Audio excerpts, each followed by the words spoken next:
మేము ఇక్కడ మా వదిన వాళ్ళ ఆడపడుచు రిసెప్షన్కి వచ్చామన్నమాట. ఇంకా లంచ్ అయిపోయింది. అందరూ తెలుసు నాన్ వెజ్ వెజ్ ఇది నా ఫేవరెట్ స్పాట్ అనమాట. స్వీట్స్ అండ్ ఐస్ క్రీమ్స్ కాబట్టి నేను ఎక్కువ ఇవ్వట్లేదు ఫ్రెండ్స్, ఎందుకంటే మా వదిన వాళ్ళ ఆడపడుచు వాళ్ళ కూతురుది. అటేమో వెజ్ పెట్టారు, అటేమో నాన్ వెజ్ పెట్టారు, ఇటేమో వెజ్ పెట్టారనమాట.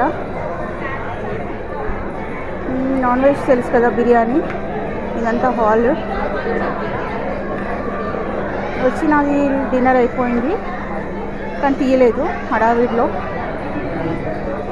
నాకు కొద్దిగా టైం దొరికింది, అది తీస్తున్నాను.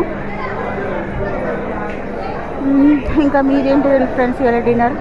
ఇవాళైతే నాది ఇవాళ కొద్దిగా రెస్ట్ దొరికింది. లైక్ చేయండి, షేర్ చేయండి అండ్ కామెంట్ పెట్టండి. Thank you friends.